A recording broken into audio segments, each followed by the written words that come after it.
Hey, my dear friend, let me start today's talk with something that's been whispered in locker rooms, laughed about in late-night shows, and typed endlessly on the internet. That one question that never seems to go away. How many inches do women really want? Now hold on, don't scroll past. Because what if I told you this isn't really about sex at all? It's about fear. It's about feeling like you're not enough. And it's about thousands of men who live with quiet shame, and women who suffer in silence night after night. You see, my dear friend, if you've ever looked down and wondered if you measure up, or if you've ever looked into your partner's eyes and seen distance instead of closeness, I want you to know something very important. You are not broken. Your body isn't too short, too weak, or too small. It's just been misunderstood. You've been fed myths. Bigger is better. Deeper means more pleasure. If she's not happy, it must be your fault. Those ideas have caused more damage than you realize. They've built walls between lovers, made good men feel ashamed, and convinced strong women to fake comfort to stay quiet while their own bodies cried out for help. But here's the truth backed by science, not shame. Most women's bodies aren't built for extreme size. What they crave, what their nervous systems respond to, is emotional safety patience, and the kind of connection you can't measure in inches. And that, my friend, changes everything. In this video, I'm going to walk with you step by step through what the latest research really says about female anatomy arousal hormones and the kind of sex that leads to real intimacy, not just performance. And let me tell you, this secret number 7 in this video is the one that flipped the script completely for me and for many couples I've worked with. That's the part you absolutely cannot miss. But before we dive into the truth bombs and hidden keys to deeper connection, my dear friend, I want to ask for your help with 2 quick things. First, if you believe that older adults deserve better answers, would you tap that subscribe button and turn on the bell? That way you won't miss a single insight that could help you or someone you love feel whole again. Second, if you're still here listening to me, would you hit the like button and drop a number 1 in the comments? That tiny action tells me you're here with me, and it means the world. And if you feel moved, I'd be grateful if you shared this video on WhatsApp in your senior group on Facebook or sent it to a friend, because maybe, just maybe, your one click could help someone out there who's lying awake at night wondering if they're failing. Someone who needs hope, softness, or clarity more than they can say. Your support is the heartbeat of this channel, my friend. You're not just clicking a button, you're building a bridge to someone else's healing. Now let's walk together into the part that surprises most people. The first scientific fact that shatters the biggest myth of all. You ready? Vaginal depth is only 2.7 to 4.7 inches when fully aroused.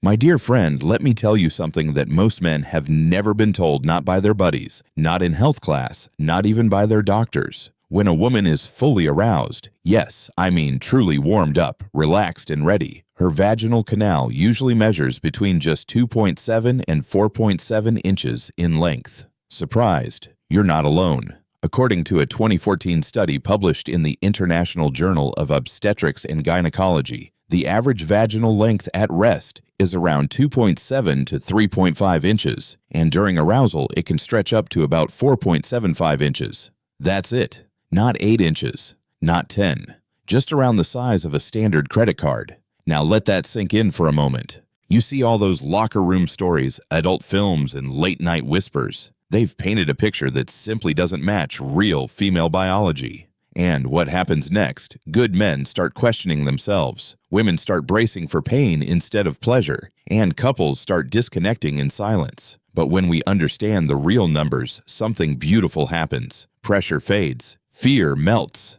and space opens up for real connection, not just performance anxiety. Because here's the thing, size doesn't make you a better partner. Understanding does. Now let me ask you this, my friend. Has anyone ever told you that being bigger could actually cause her discomfort? Or that many women secretly avoid intimacy, not out of disinterest, but out of fear it will hurt? If no one has told you, let me be the first. You deserve to know. She deserves to feel safe. And listen, if you're still here with me right now, would you drop a 2 in the comments? That's how I'll know you're walking beside me on this journey, not just scrolling past, but truly here. And if you feel like this information could help another couple out there, would you share it? Share it with someone who's been quiet too long. You never know who's aching for clarity. Now hold on tight, because what I'm about to reveal next will challenge even more of what we think we know. It turns out the most sensitive part of a woman's anatomy isn't deep at all. It's right near the entrance, and that changes everything.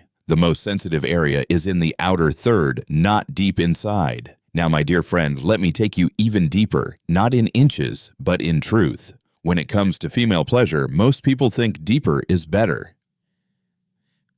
They believe that the farther you go, the more she feels. But the science, it says the exact opposite. According to research published in the Journal of Sexual Medicine, the highest concentration of sensory nerve endings in the vaginal canal is not at the back, not near the cervix, but in the outer third. That means the first 2 to 3 inches are where most of the sensation happens. Beyond that, nerve endings become fewer. Sensitivity actually drops. Let me say that again. The deeper you go, the less she may feel. Now, isn't that something you've probably never heard it said that way before? Because nobody teaches this stuff, not in school, not in magazines, not even in most doctor visits. And so generations of men have tried, harder, pushed further, thinking they were giving more, when in reality, they were missing the very area that matters most. And women, they often stay quiet, not because they're fine, but because they don't want to hurt anyone's feelings. They assume discomfort is normal, or worse, that something is wrong with them for not enjoying it.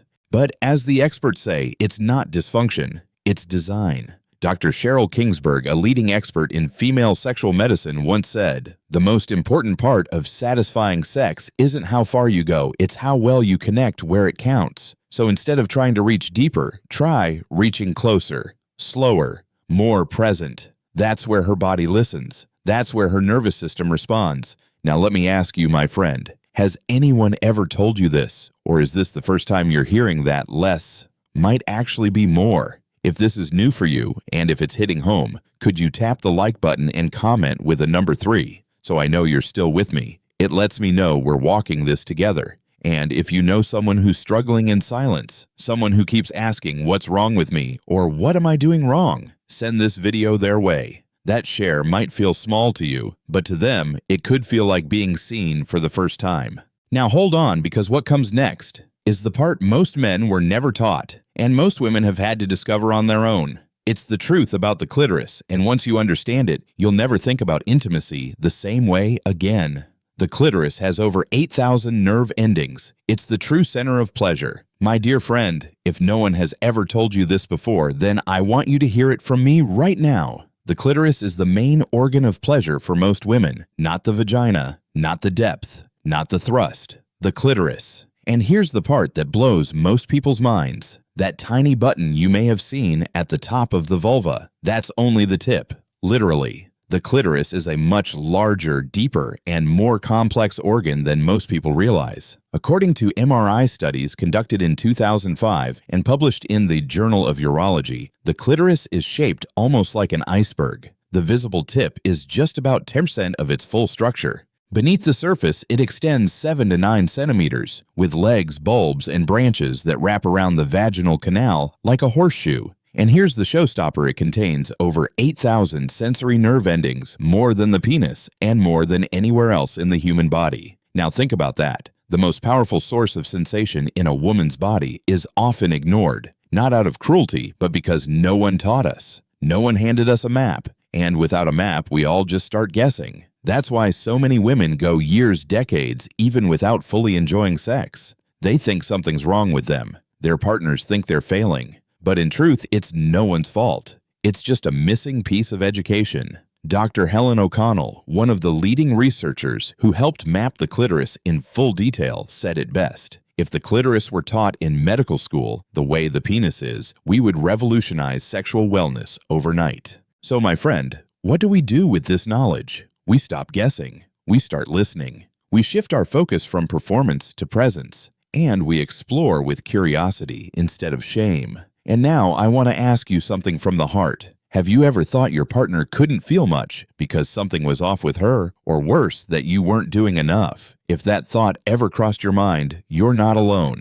But you deserve the truth, not the pressure. So if this section opened your eyes, would you tap the like button and comment with a number 4 to let me know you're here, still learning, still walking with me? And if you know someone who still thinks pleasure comes from inches alone, I'd be honored if you sent them this message. It might just save them years of confusion. Now, what if I told you that the majority of women never reach orgasm from penetration alone? That even with everything you've just learned, it's still not enough, unless something else is happening too. Stick with me because the next truth might just be the most misunderstood of them all. Most women don't orgasm from penetration alone. My dear friend, I want to tell you something that I wish every man had heard when he was 18, or 28, or even 68. It would have saved so many couples years of silence, frustration, and pain. According to data from the Kinsey Institute and multiple global sexual health surveys, over 70% of women do not climax from vaginal penetration alone.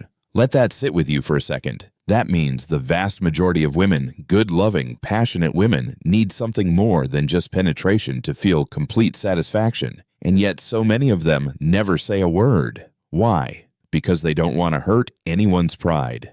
Because they've been told it's supposed to feel good even when it doesn't. Because they think it's their body. That's the problem. But you and I both know now, that's not the truth. It's not dysfunction. It's design.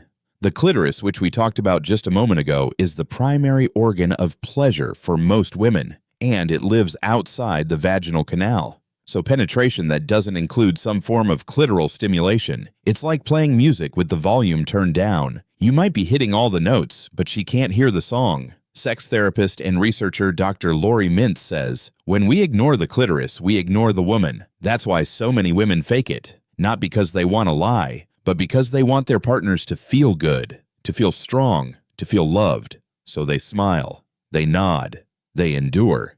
While deep down, a part of them goes quiet. But you're not the kind of person who wants that, are you? You wouldn't still be here listening with your whole heart if you didn't care deeply about your partner's truth. So here's what you can do. Don't perform. Connect. Don't assume. Ask. Don't rush. Listen.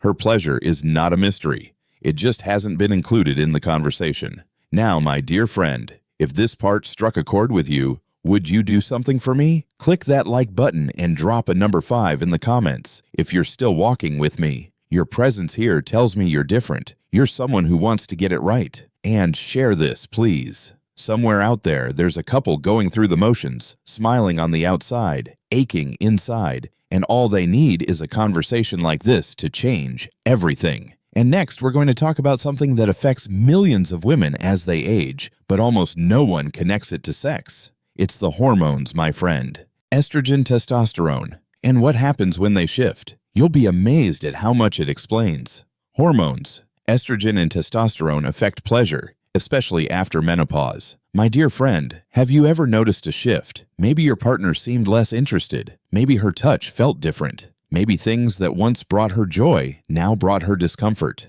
And you asked yourself, is it me? Let me stop you right there. It might not be you. It might be her hormones. You see, as women age, especially after menopause, their bodies go through a transformation that affects everything from mood to memory to, yes, desire. Estrogen, the hormone that keeps vaginal tissues plump, moist, and elastic, starts to drop.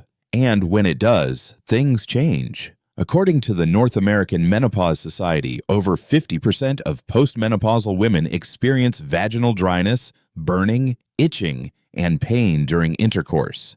Not because they don't love you, not because they've stopped caring, but because their bodies are adapting and no one warned them. And then there's testosterone. Yes, women have it too. In small amounts, it fuels sexual sensitivity, libido, and energy. But as they age, stress, illness, and even common medications can cause testosterone levels to drop. And with it goes the spark. But here's the part no one says out loud. Many women don't even know this is happening. They think they're broken, that they're disappointing you. So they pull back. They stay quiet. And a wall begins to grow between two people who still love each other deeply. But that wall doesn't have to stay there. Dr. Rebecca Brightman, a gynecologist and women's health advocate, says, understanding the hormonal transition is key to restoring not just comfort, but confidence. And my friend, that restoration is absolutely possible. Topical estrogen therapies, testosterone balancing, and pelvic floor physical therapy have changed lives.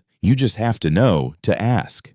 So if your partner has been pulling away, not emotionally but physically, this is the conversation that could open the door. Not with blame, not with pressure, but with compassion. Hey, I watched this video, and I think there might be more to what we've both been feeling. If you're still here with me, would you tap the like button and comment a number 6? Let me know you're listening, feeling, and caring, not just for yourself, but for someone you love. And if this section made sense, like something you've seen but never quite understood, please share it. You never know whose marriage, whose confidence, whose future you might quietly help.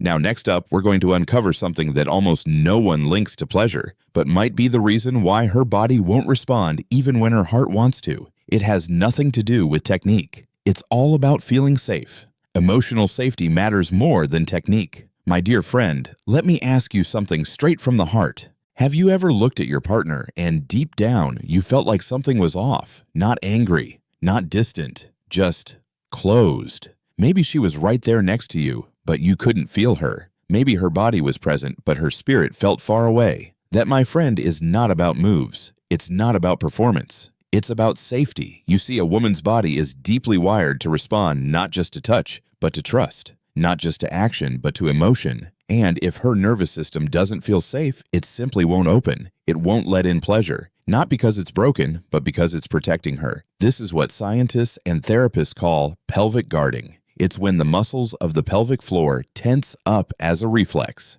sometimes because of past trauma, sometimes because of stress, shame, or feeling rushed. And when that happens, no amount of technique can help, because the issue isn't the body, it's the emotional climate. Dr. Emily Nagoski, author of Come As You Are, puts it like this: the most important sex organ is the brain. If she doesn't feel safe, her body doesn't say yes. Now take that in for a moment. It means that all the flowers, all the massages, all the well-meant efforts, they'll fall flat if her nervous system is on edge, if she's anxious, if she feels unheard, or if she's been faking for years because no one ever gave her permission to speak her truth. But here's the good news, my friend. You can create that safety, not with grand gestures, but with small, consistent presence, with soft eyes, with words like, "Are you okay?" or "Do you feel good?" or simply, "I want to hear what feels right for you." That's where the healing begins. And here's a twist most people never expect. When a woman feels safe, she becomes more sensitive, more open, more aroused. Her body literally softens and expands. Hormones like oxytocin start flowing, and that's what allows pleasure to rise. Not just sex, but closeness, connection. So if you've ever felt like something wasn't clicking, even when you tried everything you knew, maybe this is what was missing. Not more effort, but more gentleness. If this part moved you, would you click the like button and comment 7 below? That's how I'll know you're still here, still with me, still feeling all of this. And please, my friend, share this with someone who might need to hear it. Someone who's been holding in years of confusion, thinking something is wrong with them or with their partner. Because in the next section, we're going to talk about something people often call extra, but science says it's absolutely essential. It's not foreplay. It's biological preparation, and it changes everything. Foreplay is not optional. It's a biological requirement. My dear friend, let me tell you something that most people think is just for fun, but is actually a matter of biology. Foreplay isn't a bonus. It's not extra. It's not the warm-up before the real thing. It is the real thing. You see, when a woman becomes aroused, her body goes through a complex transformation. It's not just about feeling in the mood. It's about physical readiness. The vagina changes shape. Blood rushes to her genitals. Muscles relax. The cervix lifts. And moisture begins to build. But here's the part that too many people forget. It takes time. On average, it takes 15 to 20 minutes of steady, focused stimulation for a woman's body to become fully aroused physiologically, not just emotionally. According to a report from the Kinsey Institute and reaffirmed by gynecological studies in the Journal of Sexual Medicine, vaginal tenting, where the vagina elongates and creates space, doesn't happen instantly. It's a process. And if you skip it or rush it, her body feels invaded, not welcomed. It feels pain, not pleasure. And that pain, my friend, can last long after the moment has passed. Here's a metaphor I often use in quiet conversations with couples. Think of her like a camera lens. At rest, it's closed and tight. But with the right light, the right emotional setting, it opens, focuses, and receives clearly. Try to force it before it's ready, and not only will the picture blur, but the lens can break. Now I know what you might be thinking, but what if I don't have that kind of time anymore? My friend, let me tell you, connection saves time. When she feels safe, seen, and unrushed, her body responds faster, softer, deeper. That's biology, not poetry.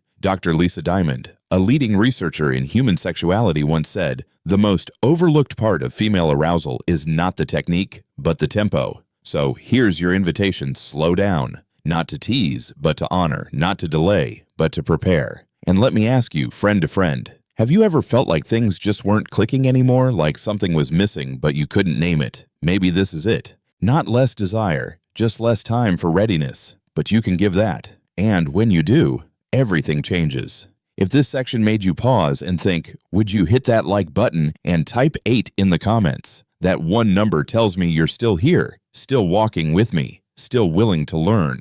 And share this, please. Because the next part is a game changer. It's about redefining sex entirely, not as a race, but as a journey. One that includes emotion, laughter, awkwardness, tenderness, and maybe even healing. Stick with me. You're going to love what's next. Sex should be a multi-stage experience: emotion, safety, communication, discovery. My dear friend, let's take a step back for a moment. Let's breathe together, because this isn't about techniques or tricks. It's about rewriting the story we've been told since we were boys. You see, most of us grew up thinking sex was a goal, a finish line, something you get to conquer or perform. But that version where penetration is the prize and climax is the proof it leaves too much out. Real intimacy, the kind that lasts through decades, through illness, through change. That kind of sex isn't linear. It's not just about bodies. It's about emotion, safety, communication, and discovery. Think about it, my friend. The most meaningful moments in life were never rushed. They were felt. They were explored. They unfolded in layers, like a good song or a long walk or a silent embrace that said more than words ever could. That's how sex can be too. A conversation between bodies and souls, sometimes soft, sometimes awkward, sometimes filled with laughter or tears, but always human. And the beauty is, it doesn't have to look one way. Some nights it's playful, some nights it's quiet, some nights it's just lying together, holding each other, letting go of the day. That counts. That's real. That matters. Dr. Peggy Kleinplatz, a clinical psychologist and researcher in optimal sexual experiences, says this extraordinary sex isn't about technique. It's about authenticity, vulnerability, and being fully present with your partner. You don't need to perform, my friend. You just need to show up. And when both partners do that, when you talk, laugh, ask, listen, try something new together, or simply be, you create something deeper than pleasure. You create connection, healing, maybe even redemption, because for so many people, sex has become a place of silence, of shame, but it can be a place of freedom, of joy, of remembering that you're still alive, still worthy, still capable of feeling everything. Now let me ask you gently, when was the last time you redefined sex? Not as a task, but as a journey. If this part spoke to your heart, would you hit the like button and type 9 in the comments? That's your way of saying, yes, I'm here. I'm still listening. I'm ready to see this differently. And if this section made you feel something, peace, maybe hope, please share it. Because the next part is the one that flips everything we thought we knew. It's about the myth of ideal size and the powerful research that finally puts that pressure to rest. The myth of ideal size has been destroyed by real research and honest surveys. My dear friend, let's talk about the elephant in the room. The myth that's haunted locker rooms, poisoned relationships, and sat heavy on the shoulders of good men for far too long. That myth is bigger, is better. You've heard it. You've seen it. You've probably wondered about it even if you never said a word. But what if I told you that the entire idea was built on lies, on porn, on comparison, on silence? In a landmark study published in PLOS One, over 100 women were asked to choose their ideal penis size using 3D models. And the result, for a long-term partner, the average choice was just 6.3 inches in length, just slightly above average. And for a one-time encounter, only marginally more. But even more important than the numbers was this size was never the top priority. When asked what really mattered, women overwhelmingly listed emotional connection, rhythm, communication, and clitoral stimulation, not length,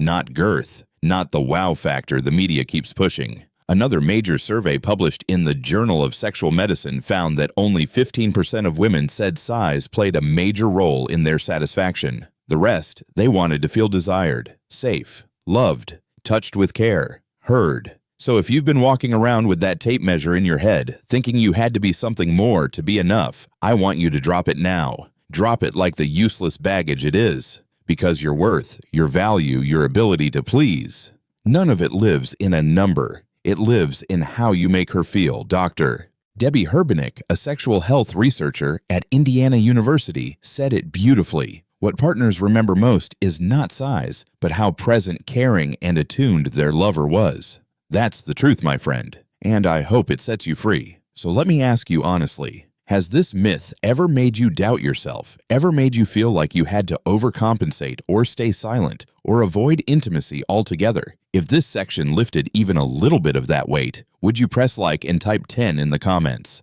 That one act tells me you're letting go of shame and stepping into truth. And if you know a man, any age, any stage, who's ever felt not enough, please share this with him, because the next part is the most important one yet. It's not about size. It's not even about anatomy. It's about something far more powerful. It's about curiosity, and how that alone can transform everything. Curiosity, communication, and understanding are the greatest tools, not size. My dear friend, after all we've shared so far, there's one truth I want to leave you with. One truth that if you hold on to it can change not just your sex life, but your entire relationship. It's this: you don't need to know everything. You just need to stay curious. Curiosity is what builds bridges when silence has built walls. It's what melts tension when technique falls flat. It's what says, I don't have all the answers, but I'm here to learn you, to hear you, to feel with you. And that, my friend, is more powerful than any trick or tool you'll ever find. The couples who thrive, especially as they grow older, aren't the ones who have wild passion every night. They're the ones who ask questions, who laugh through the awkward, who say, did that feel good, or want to try something different next time? And then they listen. Because here's what the research tells us. According to Dr. Barry McCarthy, a leading expert in aging and intimacy, couples who prioritize emotional intimacy and open sexual communication report higher satisfaction than those who rely on performance or routine. Let me put that another way. Talking about sex makes sex better every time. And yet so many of us were never taught how. We were told to just know what to do, but nobody taught us that asking is the doing, that being unsure is human, that exploration is connection. So let's rewrite it. Let's let go of shame and replace it with curiosity. Let's stop performing and start partnering. Let's stop fearing the not knowing and begin celebrating the journey of learning together. Your partner isn't looking for perfection. She's looking for presence. She wants to be seen, heard, and loved in her language. And you, my friend, can speak it if you stay soft, stay curious, and stay open. So let me ask you this. When was the last time you asked your partner what she really enjoys, not what you assumed? Not what worked 20 years ago, but what her body whispers now. If this part sparked something in you, would you drop a 11 in the comments or just type, I'm listening? That tells me you're not just watching a video, you're making a choice to connect deeper. And if you know someone, a husband, a wife, a friend, who's quietly asking these questions in their head, wondering if it's too late to talk, please share this with them. Because next, my dear friend, we'll gently close this chapter with something beautiful, a message of healing, a reminder that you are not broken, you are not failing, and it's never ever too late to feel whole again. My dear friend, let's take one last breath together, because by now I hope you've come to see that this whole conversation about inches, about pleasure, about intimacy, it was never just about sex. It was about truth, it was about healing, and it was about reminding you that you are not broken. Your partner is not broken. You've just both been carrying a story that wasn't yours to begin with. You were told that to be good in bed, you had to perform. You had to last long. You had to measure up. And if your partner didn't respond well, maybe that meant you weren't enough. But my dear friend, it's not dysfunction. It's design. And now you know. Now you see. Now you get to choose differently. So whether you're 60 or 70 or 80, whether you're alone or with someone, whether you've given up or just begun, this part of your life isn't over.